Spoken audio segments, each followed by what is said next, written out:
fracking of any kind. Now, that's a claim in favor of the gas companies who are busy in Ohio getting the wet gas. They probably won't come back here. It's just giving them extra time. And the landowners are gonna pay for it. Yeah. You know, the Supreme Court the U.S. Supreme Court looked at some of these issues with regard to what they do in zoning, and one of the questions is, who pays the bill when you put these kinds of restrictions into place? And if you take away a substantial portion of the person's rights, the Supreme Court says you may have to pay them compensation. What's a substantial portion of their rights? I can't tell you. I mean, that's one of those flexible issues in the law.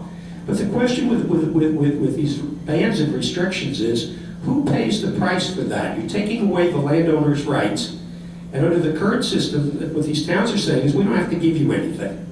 So the burden of this regulation falls on the landowner.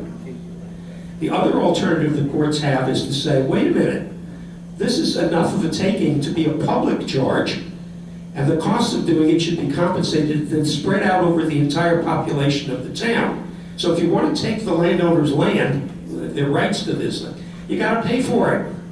And of course, if the landowners are 50% of the county, they're going to end up paying 50% of the compensation. But nevertheless, that's one of the open questions, is who should be paying? Should the burden fall entirely on the landowner? Because the courts have said, as I said with Northern Lights, the courts have said that if there's some taking of economic value, and it's not complete, or not a substantial economic taking, then that's just one of the factors that happens to people in life. Government passes laws and it affects us. Talking over 1 million acres in southern tier of New York right now. Yeah. And if you multiply that by roughly $3,000 an acre, you're talking about a ton of money. Well, and then Delaware County officials threatened the state of New York and New York City that it calculated up its damages to its landowner over the fact that they can't drill with their watershed. 83.1 million. They average $365,000 an acre. What is a round figure? That's the lawsuit I want to represent. There's another issue. There's another issue emerging, and that issue has to do with I'm a town, and I ban energy development. The next town over permits it.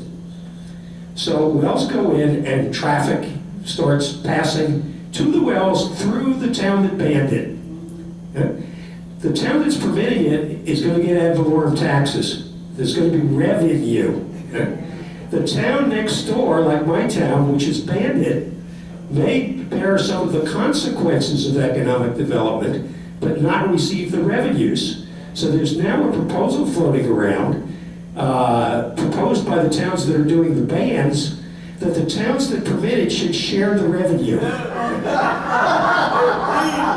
That just sounds like a lot of people. They love the gap.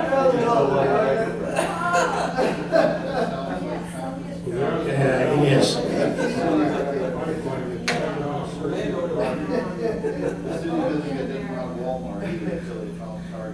Yeah, and when these things come in, they turn out to be no problem at all. People react to them, they fight them, and when they finally lose those fights and the big box stores come in, they go there, they buy, the stores survive, they do well, and they're not a problem. Remember the Tories in 1776? They came along once we won. Why are we defending the state of letting them define everything? Why aren't we doing something reactive to defend our rights? Say I'm a constitutional American. Say the Constitution still applies. How long am I going to prison for going home and drilling on my property? But the challenge is, right now though, look at this room here tonight.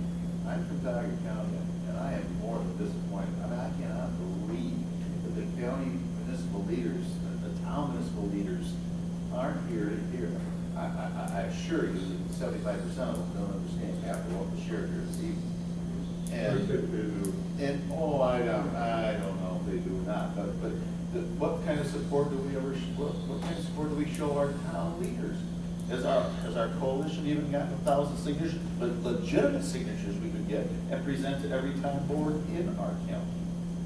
Because Has that been done? No, we accept signatures from Ithaca and everywhere else, we present it to the local town and call those a petition. I mean, but you're tonight, just look at this crowd tonight. I hear you. I mean, No, I'm baffled. 2,200 families in I- the entire county. Where's our coalition leader? Nick's gonna get a call. There's 6 people that are doing the work. Well, that's the thing, and I represent landowners. I don't represent coalitions, that's where